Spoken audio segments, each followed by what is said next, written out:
Hello student, this is Neha Bora welcoming you Bhavna Bal Vidya Mandir Senior Secondary School. I am your SST teacher going to teach you video lecture about democratic politics power sharing. 9th में हमने democratic politics part first किया था जिसके अंदर हमने basically democracy के बारे में पढ़ा था, किस तरह से संविधान बना था, कॉन्स्टिट्यूशन में क्या काम हुआ था, किस तरह उसकी नीड होती है, यही पढ़ा था। पार्ट 2 में आप 10th क्लास में आ गए हो। पार्ट 2 में डेमोक्रेटिक पॉलिटिक्स पार्ट 2 के अंदर हम लोग बेसिकली कॉन्सेप्ट पढ़ेंगे कि डेमोक्रेसी को रन करने के लिए क्या क्या इंपॉर्टेंट है। लाइक पावर शेयरिंग इंपॉर्टेंट है, फेडरलिज्म इंपॉर्टेंट है, जेंडर इश्यूज, बहुत सारी चीज़ें, रीजनल कम्युनिज्म, बहुत सारे और टॉपिक्स पढ़ेंगे। डिटेल में इन कॉन्सेप्ट को हम पढ़ते जाएंगे। अभी के आज के वीडियो लेक्चर में I will going to teach you first chapter which is power sharing. नाम क्या बता रहा है? Power sharing. शेयर करते हैं हर चीज़, घाटे में ही जाते हैं, लॉस होता है, बट यहाँ पे पावर को शेयर करने के पॉजिटिव इम्पैक्ट भी हम पढ़ेंगे। पावर को शेयर करना एक पॉजिटिव टर्म्स में यूज किया गया है सिविक्स के अंदर। डेमोक्रेटिक पॉलिटिक्स, सिविक्स और पॉलिटिकल साइंस एक्चुअली हम सिनोनिम्स के रूप में यूज करते हैं। तीनों के टेक्निकल चेंजेस हैं, ये जब आप क्लास में आगे तो बताएंगे। पावर शेयरिंग में पावर को हम लोग नेगेटिव सेंस में ले रहे हैं कि पावर शेयर करने से नेगेटिव होगा, बट ऐसा नहीं है। डिटेल में पढ़ेंगे किस तरह से पावर शेयरिंग करना अच्छा होगा। इंट्रोडक्शन में हम क्या करेंगे, इस वीडियो लेक्चर में हम लोग क्या पढ़ रहे हैं, what we are going to study in this chapter, क्या टॉपिक्स है जो हम कवर करने वाले हैं। बेसिकली 5 टॉपिक्स हैं। बेल्जियम एंड श्रीलंका, इनके बारे में पढ़ेंगे। मेजोरिटिज्म इन श्रीलंका, श्रीलंका ने कैसा कॉन्सेप्ट को अपनाया था, पावर शेयर किया था कि नहीं किया था, ये इसके अंदर डिस्कस होगा। थर्ड है अकोमोडेशन इन बेल्जियम, बेल्जियम की गवर्नमेंट ने क्या अपनी अप्रोच की थी टुवर्ड्स द डिफरेंसेस, जो डिफरेंसेस हैं उसकी कंट्री में, उसको कैसे अकोमोडेट किया था, बैलेंस किया था, रास्ता अपनाया था। Why power sharing is desirable, बड़ा इंपॉर्टेंट क्वेश्चन है। ये क्वेश्चन आता है जिसमें प्रूडेंशियल और मॉरल शेयरिंग के बारे में आता है, तो बड़ा इंपॉर्टेंट क्वेश्चन है। नॉर्मली इससे क्वेश्चन आते हैं। फॉर्म्स ऑफ पावर शेयरिंग, किस फॉर्म में पावर शेयर किया सकते हैं, हॉरिजॉन्टल और वर्टिकलर। वर्टिकल्स में क्या होता है, सेंटर गवर्नमेंट, स्टेट गवर्नमेंट और local self government, power share हुआ वर्टिकली। हॉरिजॉन्टली 3 ऑर्गन्स में पावर शेयर हुआ, लेजिस्लेटिव, एग्जीक्यूटिव और जुडिशरी में। ये हम पावर शेयरिंग के फॉर्म्स में पढ़ेंगे। Normally 4 type of power sharing है, डिटेल में पढ़ेंगे। सबसे पहले बेल्जियम और श्रीलंका कहाँ पे वर्ल्ड में एग्जिस्ट कहाँ करते हैं, ये पढ़ना जरूरी है। बेल्जियम यूरोप की एक बड़ी छोटी सी कंट्री है, यहाँ पे 2nd नंबर पे बेल्जियम है, जो यहाँ पे बहुत ही छोटी सी कंट्री है। बेल्जियम के आसपास कौन सी कंट्री है, Netherlands, French, Germany and Luxembourg. ये 4 नेबरिंग कंट्रीज है, डिटेल में इनको पढ़ेंगे। ध्यान रखना, जर्मनी के आसपास, इस फ्रेंच एरिया के और जर्मनी के बीच में कहीं बेल्जियम आया हुआ है, छोटा सा कंट्री है यूरोप का। श्रीलंका सदर्न एशिया में आया हुआ है। नॉर्मली यहाँ पे एशिया में इंडिया के साउथ में श्रीलंका आया हुआ है। इंडिया का मैप खरीदोगे तो श्रीलंका मुफ्त में मिलेगा, फ्री में मिलेगा, छोटी सी कंट्री है। इन दोनों को एग्जाम्पल क्यों लिया है वर्ल्ड में, ये आगे जाके आपको बताऊंगी। अब आते हैं नेबरिंग कंट्रीज ऑफ बेल्जियम। सबसे पहले बेल्जियम को पढ़ रहे हैं हम। बेल्जियम की 4 नेबरिंग कंट्रीज है, क्वेश्चन आ सकते हैं 1 नंबर मल्टीपल चॉइस के अंदर। नीदरलैंड, फ्रांस, लग्जमबर्ग और जर्मनी, 4 कंट्रीज है जो नेबरिंग को चारों ओर से घिरे हुए हैं। ठीक है, अगर मैप में देखें तो यहां कहीं आता है नीदरलैंड, यहां कहीं आता है फ्रांस, या यहां कहीं आता है लग्जमबर्ग इस एरिया में, और यहां कहीं आता है जर्मनी। चारों इस तरह से आए हुए हैं। ठीक है, एथनिक कंपोजिशन ऑफ बेल्जियम। अब आपके दिमाग में क्या एथनिक कंपोजिशन है क्या? नॉर्मली कंट्री में बहुत सारे डिफरेंसेस होते हैं और वो अलग अलग बेसिस पे होते हैं। जैसे ज्योग्राफी में हम क्लासिफिकेशन पढ़ते हैं, रिसोर्स का क्लासिफिकेशन पढ़ेंगे, वैसे अलग अलग बेसिस पे कंपोजिशन हो रखा है, जुड़ के बना हुआ एक कंट्री, डिफ्रेंसिएशन के साथ, डिविजन्स के साथ। तो उसको हम लोग क्या कहते हैं, ethnic means it is division based on shared culture. Shared culture, आपस में एक दूसरे के कल्चर शेयर है, उनका अपना एक ग्रुप बन गया। एक क्लास में क्या होता है, जो पढ़ाकू बच्चे होते हैं उनका अलग ग्रुप होता है, और जो बदमाश बैक बेंचर्स होते हैं उनका अलग ही ग्रुप होता है, मस्ती के साथ पढ़ेंगे, है ना। तो यहाँ पे क्या एथनिक, यहाँ पे यही चीज़ है कि जो लोग शेयर्ड कल्चर कर रहे हैं, एक दूसरे के साथ मिलते जुलते हैं, उनमें समानताएं, कुछ सिमिलैरिटीज़ हैं, अपने आप को आइडेंटिफाई कर रहे हैं एक दूसरे से, उनका ग्रुप अलग से कंपोज हो जाता है, उसी को एथनिक कंपोजिशन नाम दिया गया बेल्जियम में। अब ध्यान रखना, एथनिक कंपोजिशन जो है अलग अलग तरीके से बनता है, मैंने कहा अलग अलग बेसिस से, लाइक रिलीजन का अपना बेस हो सकता है, मुस्लिम के साथ रहना पसंद करेगा, हिंदू के साथ, तो इनका क्या रिलीजन, धर्म के नाम पे क्या हो गया, चेंजेस आ गए। If we talk about language, mostly हम यहाँ पे एथनिक कंपोजिशन में दोनों श्रीलंका और बेल्जियम में लिंग्विस्टिक बेसिस, लिंग्विस्टिक मतलब लैंग्वेज के बेसिस पे हम लोग डिवीजन कर रहे हैं, ठीक है ना। तो ये हम लोग एथनिक कंपोजिशन ऑफ बेल्जियम में पहुंचते हैं। 59 lives in the Flemish region and speak Dutch language. बड़ा इंपॉर्टेंट है, 3 चीज याद करनी है एक ही लाइन के अंदर। पहले तो परसेंटेज याद रखो 59%। कौन सा रीजन है, फ्लेमिश रीजन में। पॉपुलेशन कितनी है, 59%। रीजन क्या है, फ्लेमिश रीजन। और स्पीक डच, कौन सी लैंग्वेज बोल रहे हैं, डच लैंग्वेज बोल रहे हैं। क्वेश्चन बन रहा है इस पे। Another 40% people live in the Wallonia region and speak French. Again 3 चीज याद करनी है। कितना परसेंटेज है, 40%। कौन सा रीजन है, वलोनिया रीजन। और लैंग्वेज क्या है, फ्रेंच लैंग्वेज है, ठीक है। थर्ड पॉइंट देखना, remaining 1% of the Belgium speaks German. बाकी के 1% जो है वो जर्मनी स्पीक कर रहे हैं। जर्मन के पड़ोस में देश आया हुआ है, पड़ोसी देश जर्मन है, तो वहाँ पे जर्मन लैंग्वेज स्पीक कर रहे हैं। डायग्राम से थोड़ा समझते हैं, ये पूरा बेल्जियम का डायग्राम है। इसमें समझो 59% जो है, येलो वाला रीजन जो है वो इंडिकेट कर रहा है फ्लेमिश रीजन को। और फ्लेमिश रीजन में कौन सी लैंग्वेज बोलते हैं हम, डच। बार बार एक लाइन रिपीट करी हूँ, याद होना चाहिए इसलिए। डच बोलने वाले हैं और वो रीजन फ्लेमिश रीजन कहला रहा है, ठीक है।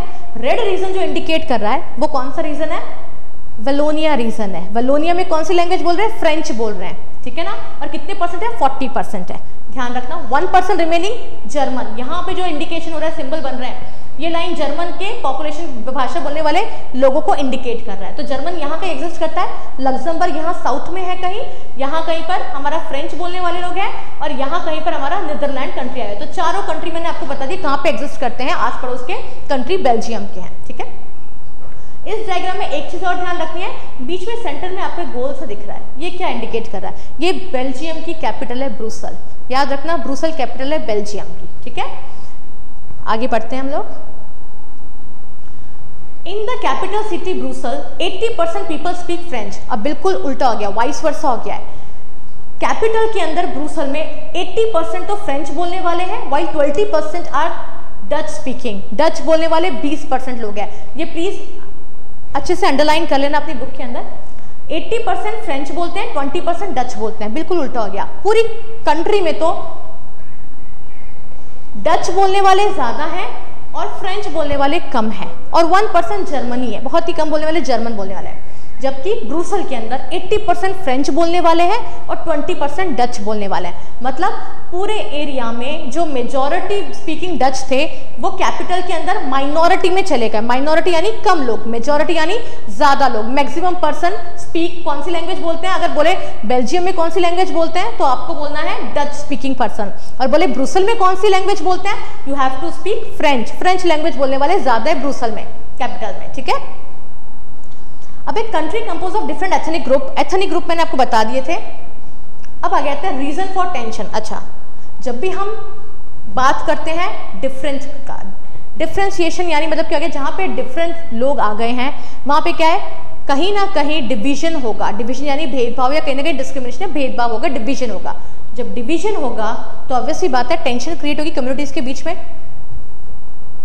वैसे यहाँ पे कुछ लिखा है रीजन फॉर टेंशन। टेंशन के रीजन क्या है, the minority French speaking community was relatively rich and powerful. ये ध्यान रखना, जो कैपिटल सिटी में जो फ्रेंच लोग जो मेजॉरिटी में हैं, पूरे बेल्जियम में वो माइनर हैं, and they were more rich and powerful. ज़्यादा पैसे वाले हैं, ज़्यादा रिच हैं, पावर कुछ लोगों के हाथ में ज़्यादा है बेल्जियम के अंदर। This was resented by the Dutch speaking community who got the benefit of economic development and education much later।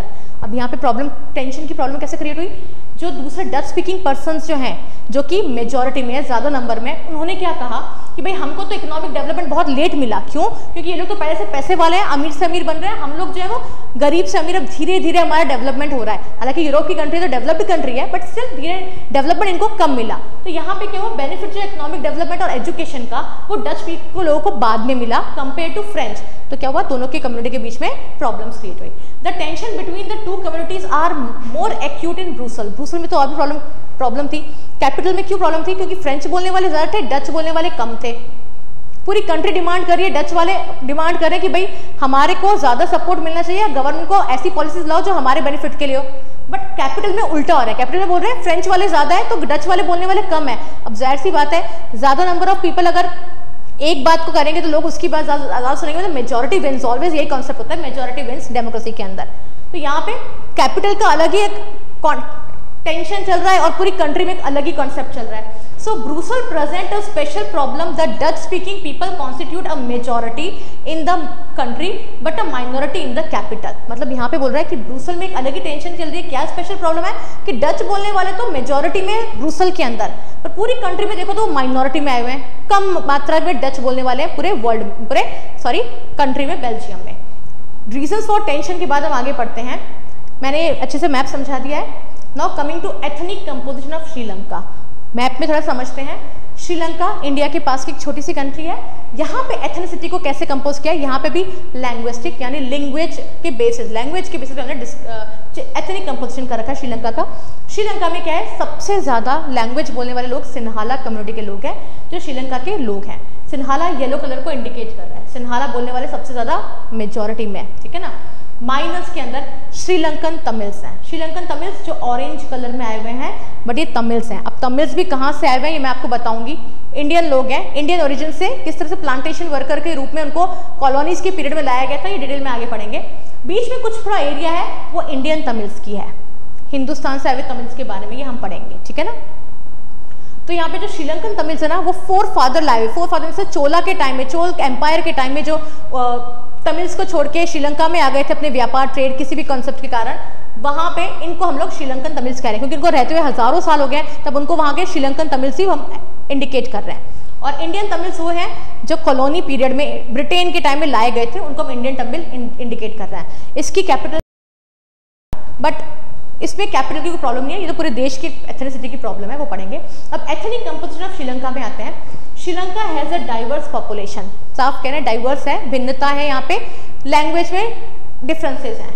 The major social group are the Sinhala speaking, 74% Sinhala community बोलने वाले लोग हैं। सिन्हाला एक लैंग्वेज है, ध्यान रखना, क्वेश्चन पूछते हैं श्रीलंका का रिलीजन क्या है, सिन्हाला नहीं है, बुद्धिज्म इज द रिलेशन, ठीक है ना, रिलीजन। और जब लैंग्वेज की बात करेंगे तो सिन्हाला इनकी भाषा है श्रीलंकन की। तो स्पीकिंग 74% मेजॉरिटी में है, एंड द तमिल स्पीकिंग 18%, सिर्फ 18% तमिल बोलने वाले हैं, ठीक है।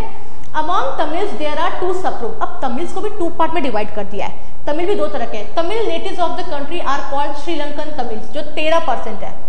इस 18% में भी 13% कौन है, श्रीलंकन तमिल्स है। मैंने कहा ना, चोल एम्पायर के टाइम में जब राजा चोल गुप्त काल के जो उनके शासन का था, उस जमाने में अपने व्यापार को बढ़ाने के लिए वो अपना देश इंडिया को छोड़कर तमिलनाडु से कहाँ पे आ गए थे, श्रीलंका में आ गए और बस गए। हजारों साल से वहाँ रह रहे हैं, तो वो श्रीलंकन तमिल्स बन गए, पर उनकी लैंग्वेज तमिल है। उन्होंने अपना कल्चर नहीं बदला, अपनी लैंग्वेज नहीं बदली, उन्होंने जगह बदली पर अपना लैंग्वेज नहीं बदला, इसलिए उसको श्रीलंकन तमिल्स बोल रहे हैं। The rest whose forefathers came from India as plantation workers during colonial period are called Indian Tamils। जो जब हमारा कॉलोनियल पीरियड था, यानी जब ब्रिटेन हमारे पे राज कर रहा था, उस टाइम में जो लोग प्लांटेशन वर्कर्स के रूप में अपनी देश को छोड़ के, इंडिया को छोड़ के श्रीलंका में आए थे, उनको इंडियन तमिल्स नाम दिया गया, जो ओनली 5% आते हैं। सो 5 + 13 करेंगे 18 हो जाएगा। सो इस तरह से हम लोग क्या सब ग्रुप के अंदर डिवाइड कर रहे हैं। मल्टीपल चॉइस में फिर क्वेश्चंस बनते हैं। The rest whose most of the Sinhala speaking people are Buddhism। अब ध्यान रखना, बुद्धिज्म इनका रिलीजन है। सिन्हाला जितने ज्यादा बोलने वाले हैं उनमें ज्यादातर का कल्चर क्या है, ज्यादातर किस रिलीजन को मानते हैं, Buddhism. While most of the Tamils are Hindu and Muslim, और बाकी सारे तमिल या तो हिंदू है या मुसलमान है। There are about 7% Christian, अब 60% क्रिश्चियन भी है। Whose are both Tamil and Sri-Lanka। अब इसका डिविजन पढ़ना बेटा अच्छे से। सिन्हाला कम्युनिटी 74% लैंग्वेज बोलने वाले हैं। 18% जो है वो तमिल स्पीकिंग हो गए। तो 74 और 18 में अगर हम लोग 1% देखें, अब देखो इसमें 18% में अगर हम लोग 7 और ऐड कर लें, क्योंकि दोनों मिले हुए, लेकिन कहा है ना देयर आर अबाउट 7% क्रिश्चियन, वो तमिल एंड सिन्हाला, मतलब तमिल और सिन्हाला में कुछ परसेंट जो है वो क्रिश्चियन है, दोनों कम्युनिटी के। तो 74 + 18 + 7 करीबन 99% हो गया है, 99%। अब 1% कौन सी लैंग्वेज बोलते हैं, जरूरी थोड़ा है कि सब लोग सिन्हाला यही बोलते हैं, कुछ ट्राइबल्स भी तो होंगे, वहाँ की जनजाति भी तो होगी, जंगलों में रहती है। नॉर्मली सिन्हाला एक काफी फॉरेस्ट वाला एरिया है, तो वहाँ पे श्रीलंका का भी फॉरेस्ट वाला एरिया है, तो वहाँ पे क्या है, ट्राइबल लैंग्वेज बोलने वाले भी लोग हैं, तो 1% ट्राइबल लैंग्वेज को लोग देते हैं, ठीक है। मेजॉरिटिज्म इन श्रीलंका। अब हम पढ़ेंगे मेजॉरिटिज्म की श्रीलंका में। Sri Lanka got independence in 1948। 1 number का क्वेश्चन बनता है मल्टीपल चॉइस पे, कब इंडिपेंडेंस हुआ था? 1948 में, ठीक है। मेजॉरिटी कम्युनिटी वहां सिन्हाला भाषा बोलने वाली थी, जो हम पहले पढ़ चुके हैं। sought to secure dominance over government by virtue of their majority। अब ध्यान रखना, यहाँ की गवर्नमेंट ने क्या किया, यहाँ की गवर्नमेंट का अप्रोच क्या था? मेजोरिटिज्म का अप्रोच था। मतलब उन्होंने मेजर जो पॉपुलेशन है उनकी बेनिफिट के लिए काम करना शुरू किया। तो उन्होंने क्या किया? डोमिनेंस सिक्योर करने के लिए, या अपने वहाँ के लीडर्स ने क्या अप्रोच लगाया कि भाई गवर्नमेंट उसके लिए काम करेगी जिनका मेजॉरिटी पर्सन ज़्यादा है, ठीक है ना। इससे क्या हुआ, पढ़ते हैं। मेजॉरिटिज्म का कॉन्सेप्ट अब डेफिनेशन आएगी। Diversity can be handle bye accommodation और लीड टू डिविजन। डाइवर्सिटी है, भिन्नता है, 2 तरीके से उसको सॉल्व कर सकते हैं। या तो हम उसको अकोमोडेट करें यानी बैलेंस कर दें, अच्छे तरीके से सुलझा दें, या हम मेजॉरिटी के जो डोमिनेंस करें, पावर को शेयर नहीं करें। यहाँ पे श्रीलंका ने पावर शेयर नहीं की, मेजर लोगों के कहे में काम किया गवर्नमेंट ने। So in this case to appeasement Sinhala को अपीज करना यानी उनको खुश करने के लिए डेमोक्रेटिक इलेक्टेड गवर्नमेंट, एक डेमोक्रेटिक इलेक्टेड गवर्नमेंट है, लोकतंत्र के द्वारा चुनी गई गवर्नमेंट है, बिकम अनडेमोक्रेटिक। ऐसे कुछ लॉज लाई जिससे वो डेमोक्रेटिक होते भी अनडेमोक्रेटिक हो गई, क्योंकि डेमोक्रेसी क्या होता है? पीपल के पास सारी पावर होती है। पीपल मतलब ये नहीं है कि जो मेजर पर्सन है उनके पास ही पावर हो, जो माइनर है उनको भी रिप्रेजेंटेशन मिलना चाहिए, बट यहाँ पे ऐसा नहीं होता इस केस में, ठीक है ना। Majoritism means it is believed that the majority community rule the country in whichever way, किसी भी जरिए से अपना ही शासन करना है मेजर लोगों को। It is possible for that they will disregard यानी बिल्कुल इग्नोर कर देना the belief और culture of minor community। जो छोटे एरिया में जो लोग रह रहे हैं, पॉपुलेशन कम है, उनको क्या है, बिल्कुल डिसरिगार्ड कर देना, उनको आइसोलेट कर देना या उनकी बात को सुनना ही नहीं। That is the problem of. अब इसके आगे क्या पढ़ेंगे हम? Steps taken to establish Sinhala supremacy are. अब गवर्नमेंट ने ऐसे क्या क्या अप्रोच किए जिससे तमिल्स नाराज हो गए और मेजॉरिटीज को जो है, मेजॉरिटीज को उन्होंने कैसे बढ़ावा दिया श्रीलंकन गवर्नमेंट ने। In 1956 an act was passed to recognise Sinhala is the only official language. एक एक्ट निकाला जिसमें कहा सिन्हाला क्या ऑफिशियल लैंग्वेज है। दस डिसरिगार्डिंग तमिल्स को बुरा लगा कि हम लोग कहाँ गए, हमारा तो कोई रिप्रेजेंटेशन ही नहीं है, सिर्फ सिन्हाला को ही प्रमोट कर रहे हैं। The government followed preferential policies the following Sinhala applicants for universities position and government jobs. सरकारी नौकरी में सिन्हाला को प्रमोट किया और साथ साथ में यूनिवर्सिटीज में भी, मतलब हायर एजुकेशन में भी किसको बेनिफिट दे रहे हैं? सिन्हाला कम्युनिटी को। तो और भी ज़्यादा नाराज हो गए तमिल लोग। A new constitution stipulated that the state shall protect and foster Buddhism। एक और संविधान में लागू किया गया कि बुद्धिज्म को फास्टर करेंगे, मतलब उसको अप्रोच करेंगे, बुद्धिज्म का बोलबाला करेंगे, तमिल्स के रहने देंगे। तो ये 3 जो मेन इनके एक्ट्स थे जिससे प्रॉब्लम हुआ। अब इस प्रॉब्लम से ये स्टेप्स जब लिए गवर्नमेंट ने, श्रीलंकन गवर्नमेंट ने मेजॉरिटिज्म के अंदर, तो उसका इम्पैक्ट क्या पड़ा, असर क्या पड़ा? Impact of steps taken to establish Sinhala supremacy. Sinhala को डोमिनेंस दिखाने के चक्कर में क्या हुआ? All these government measures increase the feeling of alienation among the Sri Lankan Tamils. Sri Lankan Tamils हो गए नाराज, एलिगेशन मतलब उनके मन में फ्रस्ट्रेशन सा पैदा हो गया था। इससे क्या हुआ? They felt the Buddhist Sinhala leaders were not sensitive to their language and culture। थोड़ी स्पेलिंग मिस्टेक्स है यहाँ पे। क्या है, बुद्धिज्म में जो सिन्हाला वाले जो लोग हैं उनके साथ क्या हो रहा है, सेंसिटिव नहीं है गवर्नमेंट, उनके बारे में नहीं सोच रही, और लैंग्वेज और कल्चर जो है प्रमोट करिए बुद्धिज्म का। They felt that the constitution and government politics denied their equal political right। उनको लगा कि हम अपने देश में रह रहे हैं, इस देश के लिए काम कर रहे हैं, पर हमको पॉलिटिकल राइट ही नहीं है। Discriminated against them is getting job and other opportunities and ignored their interest। क्या हुआ? उनको फील हुआ कि हमको तो डिस्क्रिमिनेट कर रहे हैं, हमारा शोषण हो रहा है। क्यों हो रहा है? क्योंकि हमको ना तो जॉब दी जा रही है, ना तो हमें अपॉर्चुनिटीज मिल रही है एजुकेशन के लिए, और ना ही हमारे इंटरेस्ट को ध्यान रखा जा रहा है, ठीक है। एज अ रिजल्ट, अब उसका रिजल्ट क्या रहा, जो इम्पैक्ट पड़ा उसका रिजल्ट क्या रहा? The relation between the Sinhala and Tamil communities strained over time. Strained यानी और गहराती गई, प्रॉब्लम इशू और बढ़ती गई, और 2 कम्युनिटी आमने सामने खड़ी हो गई, जिसका इम्पैक्ट पड़ा था सिविल वॉर के रूप में। आगे पढ़ेंगे। Newton law says every action there is equal and opposite reaction. ये साइंस का कॉन्सेप्ट है। न्यूटन कहता है हर एक्शन के पीछे इक्वल रिएक्शन होता है। यहाँ पे भी यही हुआ। जब श्रीलंका में सिन्हाला अपनी डोमिनेंस में थे, तो तमिल्स को भी आ गया गुस्सा कि अब तो हम इस देश में रह रहे हैं, इस देश के नागरिक हैं, हमें राइट नहीं मिल रहे। अब उन्होंने अपनी रिएक्शन देना शुरू किया। क्या रिएक्शन में दिया? रिएक्शन ऑफ श्रीलंकन तमिल्स क्या था इनका? The Sri Lankan Tamils launch parties and struggle for the recognition of Tamil. इन्होंने पार्टी लॉन्च की, कहा कि हमको पॉलिटिकल राइट नहीं मिल रहा है, चलो हम लोग अपनी पार्टी गठित करते हैं। And official language, religion, autonomy. अब उन्होंने पार्टी बना के कुछ अपनी रिकॉग्निशन यानी अपनी कुछ 2-3 डिमांड्स रखी। क्या डिमांड्स रखी? ऑफिशियल लैंग्वेज तमिल को मनाया जाए, रीजनल ऑटोनॉमी दिया जाए, रीजनल ऑटोनॉमी हमारे क्षेत्र को भी रिकॉग्नाइज किया जाए, और इनका रीजनल एरिया कहाँ पे मैं बताऊंगी, and equality of opportunity in securing education and job और एजुकेशन में क्या है, हम लोग को भी इंपॉर्टेंस दिया जाए। तमिल की डिमांड थी, पहले सिर्फ डिमांड थी, बाद में किस तरह सिविल वॉर में कन्वर्ट ही पढ़ेंगे हम लोग। By 1980s, several political organizations were formal demanding an independent Tamil Illam state. इलम को एक्चुअली एक तमिल वर्ड है, इलम मतलब स्टेट ही होता है। पहले 1980s में क्या हुआ था, पॉलिटिकल ऑर्गेनाइजेशन ने क्या कर दिया, डिमांड करना शुरू किया कि हमको तो अपना इंडिपेंडेंट तमिल इलम एरिया चाहिए in northern and eastern part of the Sri Lanka. हमको पीछे जाना पड़ेगा, हमने श्रीलंका का जो मैप पढ़ा था, इसमें ये एरिया को दिख रहा है नॉर्दर्न और ईस्टर्न पार्ट। ईस्ट पार्ट ये हो गया, अगर हम लोग इसको 4 पार्ट में डिवाइड करें तो नॉर्दर्न और ईस्ट का पार्ट में ज़्यादातर कौन सी कम्युनिटी रह रही है, इंडियन तमिल्स। तो ये इंडियन तमिल जो है, अब इन्होंने क्या कर दिया, हमको तो श्रीलंका में रहना ही नहीं है, हमको तो हमारा तमिल इलम एक अलग ही स्टेट दे दिया जाए। The distrust between the two communities turned into widespread conflict. जो इनका डिस्ट्रस्ट था, आपस में जो इनके बीच में ट्रस्ट इशू था, उसके कारण क्या हुआ, कॉन्फ्लिक्ट शुरू हो गए, फाइट शुरू हो गई, सिविल वॉर ब्रोक आउट हुआ। सिविल वॉर क्या होता है, ऐसा वॉर जो सिविलियंस के बीच में हो, गवर्नमेंट पॉलिसीज के अगेंस्ट में। यहाँ पे कोई टेररिस्ट अटैक नहीं हो रहा है, बाहर से कोई नहीं लड़ रहा है, देश के अंदर ही स्टेबिलिटी नहीं आ रही है, क्योंकि एक ग्रुप जो है अपने आप को क्या समझ रहा है, इंफीरियर समझ रहा है। The war has caused a terrible setback to the social, cultural, economical life of the country. Civil war से क्या हुआ, सोशल कल्चरल इकोनॉमिक लाइफ जो है वो काफ़ी घाटे में आई। बट फिर भी हमारा अगर इंडिया और श्रीलंका कंपेयर करें तो श्रीलंका का HDI इंडेक्स बहुत अच्छा है, जिसको ह्यूमन डेवलपमेंट इंडेक्स कहते हैं, वो कंपेरेटिवली अच्छा है। बट सिविल वॉर की वजह से थोड़ा बहुत हार्म हुआ था श्रीलंका के सिविल इंडेक्स को, HDI इंडेक्स को। अब हम पढ़ेंगे इसमें LTTE क्या है। एक बड़ी ऑर्गेनाइजेशन है, इसका फुल फॉर्म है लिबरल टाइगर तमिल्स इलम। ये LTTE की डिमांड्स की प्रॉब्लम हुआ था। इसमें क्या हुआ था, LTTE ने क्या किया था, मेजोरिटीज में इस एंटी पावर शेयरिंग, एक कॉन्सेप्ट आया है कि मेजोरिटीज जो है वो पावर शेयर नहीं कर रहा है, एंटी पावर है, मतलब पावर को शेयर नहीं कर रहा है, सिर्फ मेजर लोग जो है वो रूल करेंगे पूरी कंट्री को इन विच एवर वे। तो ये नेगेटिव इम्पैक्ट हो गया।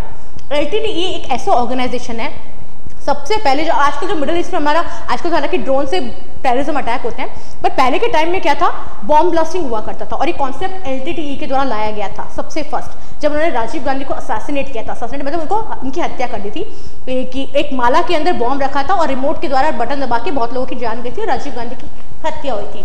तो LTTE का बॉम्ब ब्लास्टिंग का कल्चर जो है ये LTTE से आया है, और बाद में मिडिल ईस्ट में काफ़ी फेमस हो गया, जैसे बॉम्ब ब्लास्टिंग केस करने शुरू हो गए। आज के लिए इतना बहुत है आज की वीडियो लेक्चर में। अगली वीडियो लेक्चर में हम अकोमोडेशन इन बेल्जियम पढ़ेंगे। थोड़ा पढ़ के रखना, रिवाइज करेंगे और फिर हम लोग नेक्स्ट टॉपिक स्टार्ट करेंगे। Thank you.